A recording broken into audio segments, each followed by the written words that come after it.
132 wa akhiran darsu temedere e capantati e ɗiɗi e sakkitoro on ka deftere meɗen hisnul muslim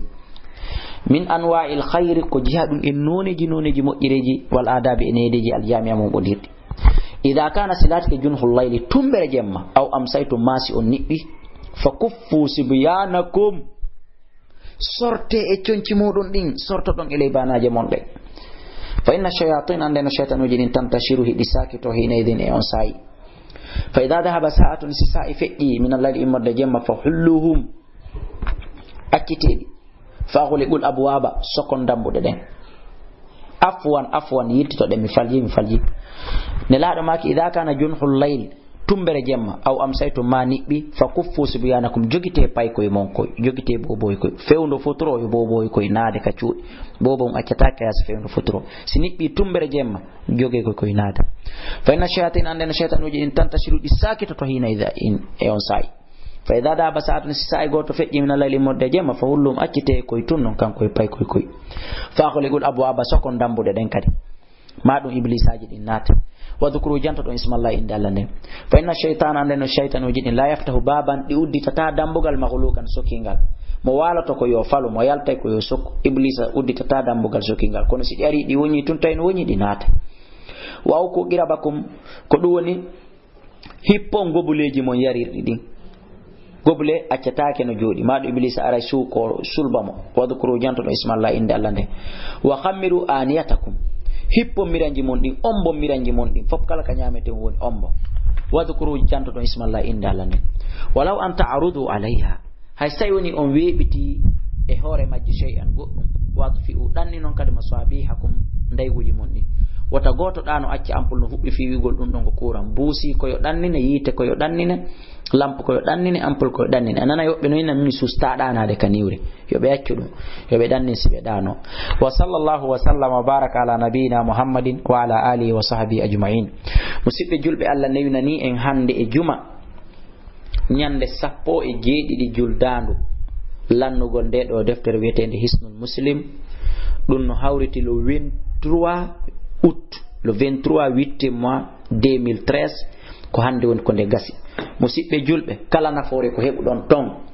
welte yetton Allah subhanahu wa ta'ala ko du'a no ɗon lammin Abdoulaye Kala ko du'a woni komi duumi ko du'a woni komi tori ko barki e baraji mo on onon julɓe ɓe mi faala ko yurmede Allah nden e wela e Allah e nema makka woni komi faala kala faljere ko yiwɗon nder ga wota juhu on min Abdoulaye Kala komi suka mo on komi jangana kujo mo gandal ala mi yiɗu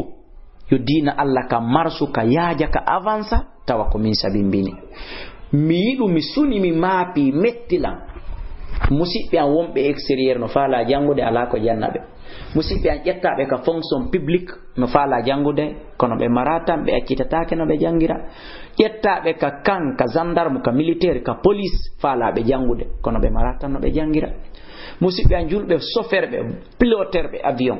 musidɓe an julɓe duumiɓe ka ngesa e ka wuro faalaɓe jangude mara ko janna ɗum ma mara tan no jangira miɗo yiɗi duttugol embre kummi wawi kun tawayɓe kaɓe woni toon ɓe janga nganto maɓɓe ngon iwa miɗo faala jande kono ɓa ala ko jannalan fi ittugol nganto maɓɓe ngon haray ko ɗum woni komi yiɗi haray miɗo torani en Allah subhanahu wa ta'ala bihi du'aji kon e deftere nden kayre hisnul muslim yo Allah okkor en bihi molor ɗum moccitor ɗum lekki e hijabu ko woni e mum yo Allah okkora on en timmininde ɗum kadi hawriti e alansara juma hara hiɗen wadde du'a rabbana atina fid dunya hasanatan wa fil akhirati hasanatan wa qina adhaban nar mi torki Allah subhanahu wa ta'ala yo Allah okkore en moƴƴireji makko ɗin aduna e lahara yo Allah dande en kala boneji e musibaji ko woni yiltodirde hakkunde leydi kammo aduna e lahara yo Allah wono ballo men aduna e lahara yo Allah yanñan en o newinana en yo Allah itta en dendangal andeji men ɗin yo Allah okkor en dendangal faaleji men dagiɗi ɗin yo Allah riisi en waldina en aduna e lahara yo Allah lammi en koyen follota ko aduna e lahara bi rahmatika ya hayyu ya qayyum ya alim ya hakim ya ali ya azim wa akhiru da'wana anil hamdulillahi rabbil alamin ino adresse ji ɗin faalaɗo noddugol lan faljitalam ma faalaɗo noddugol lan welto ma faalaɗo noddugol lan du'anolan ma faalaɗo yo men yiidu miɗo hoɗi ka leydi men lagine ɗo Conakry Simanteri Baylo Baya numéro téléphone ji an ɗin ko 628 60 53 09 631 même numéro 657 même numéro haray ko nde ɗo woni deftere jeena yaɓere nde ɗo ni deftere sappaɓere nde mi gayni waɗugol tafsiru haray kadi miɗo fuɗɗi ɗe tati fewndo ɗo ɗen ɗon gasali miɗo ɓeyditora